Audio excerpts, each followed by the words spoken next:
February 4th, Leviticus 7 and 8. These are the regulations for the guilt offering, which is most holy. The guilt offering is to be slaughtered in the place where the burnt offering is slaughtered, and the blood is to be splashed against the sides of the altar. All its fat shall be offered, the fat tail and the fat that covers the internal organs, both kidneys with the fat on them near the loins, and the long lobe of the liver, which is to be removed with the kidneys. The priest shall burn them on the altar as a food offering presented to the Lord. It is a guilt offering. Any male in the priest's family may eat it, but it must be eaten in the sanctuary area. It is most holy. The same law applies to both the sin offering and the guilt offering. They belong to the priest who makes atonement with them. The priest who offers a burnt offering for anyone may keep its hide for himself. Every grain offering baked in an oven or cooked in a pan or on a griddle belongs to the priest who offers it, and every grain offering, whether mixed with olive oil or dry, belongs equally to all the sons of Aaron. These are the regulations for the fellowship offering anyone may present to the Lord. If they offer it as an expression of thankfulness, then along with this thank offering, they are to offer thick loaves made without yeast and with olive oil mixed in, thin loaves made without yeast and brushed with oil, and thick loaves of the finest flour, well kneaded and with oil mixed in. Along with their fellowship offering of thanksgiving, they are to present an offering with thick loaves of bread made with yeast. They are to bring one of each kind as an offering, a contribution to the Lord. It belongs to the priest who splashes the blood of the fellowship offering against the altar. The meat of their fellowship offering of thanksgiving must be eaten on the day it is offered. They must leave none of it till morning. If, however, their offering is the result of a vow or is a free will offering, the sacrifice shall be eaten on the day they offer it, but anything left over may be eaten on the next day. Any meat of the sacrifice left over till the third day must be burned up. If any meat of the fellowship offering is eaten on the third day, the one who offered it will not be accepted. It will not be reckoned to their credit, for it has become impure. The person who eats any of it will be held responsible. Meat that touches anything ceremonially unclean must not be eaten. It must be burned up. As for other meat, anyone ceremonially clean may eat it. But if anyone who is unclean eats any meat of the fellowship offering belonging to the Lord, they must be cut off from their people. Anyone who touches something unclean, whether human uncleanness or an unclean animal or any unclean creature that moves along the ground, and then eats any of the meat of the fellowship offering belonging to the Lord, must be cut off from their people. The Lord said to Moses, "Say to the Israelites, do not eat any of the fat of cattle, sheep, or goats. The fat of an animal found dead or torn by wild animals may be used for any other purpose, but you must not eat it. Anyone who eats the fat of an animal from which a food offering may be presented to the Lord must be cut off from their people. And wherever you live, you must not eat the blood of any bird or animal. Anyone who eats blood must be cut off from their people." The Lord said to Moses, "Say to the Israelites, anyone who brings a fellowship offering to the Lord is to bring part of it as their sacrifice to the Lord. With their own hands they are to present the food offering to the Lord. They are to bring the fat together with the breast and wave the breast before the Lord as a wave offering. The priest shall burn the fat on the altar, but the breast belongs to Aaron and his sons. You are to give the right thigh of your fellowship offerings to the priest as a contribution. The son of Aaron who offers the blood and the fat of the fellowship offering shall have the right thigh as his share. From the fellowship offerings of the Israelites, I have taken the breast that is waved and the thigh that is presented and have given them to Aaron the priest and his sons as their perpetual share from the Israelites.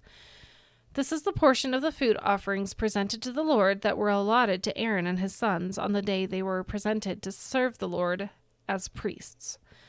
On the day they were anointed, the Lord commanded that the Israelites give this to them as their perpetual share for the generations to come. These then are the regulations for the burnt offering, the grain offering, the sin offering, the guilt offering, the ordination offering, and the fellowship offering, which the Lord gave Moses at Mount Sinai in the desert of Sinai on the day he commanded the Israelites to bring their offerings to the Lord. Leviticus 8. The Lord said to Moses, "Bring Aaron and his sons their garments, the anointing oil, the bowl for the sin offering, the 2 rams and the basket containing bread made without yeast, and gather the entire assembly at the entrance to the tent of meeting. Moses did as the Lord commanded him, and the assembly gathered at the entrance to the tent of meeting. Moses said to the assembly, "This is what the Lord has commanded to be done." Then Moses brought Aaron and his sons forward and washed them with water. He put the tunic on Aaron, tied the sash around him, clothed him with the robe, and put the ephod on him. He also fastened the ephod with a decorative waistband, which he tied around him. He placed the breastpiece on him and put the Urim and the Thummim on the breastpiece. Then he placed the turban on Aaron's head and set the gold plate, the sacred emblem, on the front of it, as the Lord commanded Moses. Then Moses took the anointing oil and anointed the tabernacle and everything in it, and so consecrated them.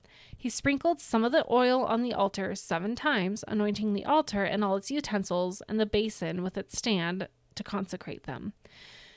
He poured some of the anointing oil on Aaron's head and anointed him to consecrate him. Then he brought Aaron's sons forward, put tunics on them, tied sashes around them, and fastened caps on them, as the Lord commanded Moses. He then presented the bowl for the sin offering, and Aaron and his sons laid their hands on its head. Moses slaughtered the bull and took some of its blood, and with his finger he put it on all the horns of the altar to purify the altar. He poured out the rest of the blood at the base of the altar, so he consecrated it to make atonement for it. Moses also took all the fat around the internal organs, the long lobe of the liver, and both kidneys and their fat, and burned it on the altar. But the bull, with its hide and its flesh and its intestines, he burned up outside the camp, as the Lord commanded Moses. He then presented the ram for the burnt offering, and Aaron and his sons laid their hands on its head. Then Moses slaughtered the ram and splashed the blood against the sides of the altar. He cut the ram into pieces and burned the head, the pieces, and the fat. He washed the internal organs and the legs with water and burned the whole ram on the altar. It was a burnt offering, a pleasing aroma, a food offering presented to the Lord, as the Lord commanded Moses. He then presented the other ram, the ram for the ordination, and Aaron and his sons laid their hands on its head. Moses slaughtered the ram and took some of its blood and put it on the lobe of Aaron's right ear and the thumb of his right hand and on the big toe of his right foot. Moses also brought Aaron's sons forward and put some of the blood on the lobes of their right ears, on the thumbs of their right hands, and on the big toes of their right feet. Then he splashed the blood against the sides of the altar. After that, he took the fat tail, all the fat around the internal organs, and the long lobe of the liver, both kidneys and their fat, and the right thigh. And from the basket of bread made without yeast, which was before the Lord, he took one thick loaf with olive oil mixed in, and one thin loaf, and he put these on the fat portions and on the right thigh. He put all these in the hands of Aaron and his sons, and they waved them before the Lord as a wave offering. Then Moses took them from their hands and burned them on the altar on top of the burnt offering as an ordination offering, a pleasing aroma, a food offering presented to the Lord. Moses also took the breast, which was his share of the ordination ram, and waved it before the Lord as a wave offering, as the Lord commanded Moses. Then Moses took some of the anointing oil and some of the blood from the altar and sprinkled them on Aaron and his garments, and on his sons and their garments. So he consecrated Aaron and his garments and his sons and their garments. Moses then said to Aaron and his sons, "Cook the meat at the entrance to the tent of meeting and eat it there with the bread from the basket of ordination offerings, as I was commanded. Aaron and his sons are to eat it. Then burn up the rest of the meat and the bread. Do not leave the entrance to the tent of meeting for 7 days, until the days of your ordination are complete. For your ordination will last 7 days. What has been done today was commanded by the Lord to make atonement for you.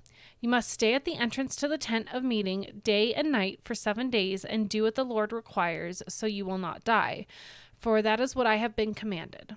So Aaron and his sons did everything the Lord commanded through Moses.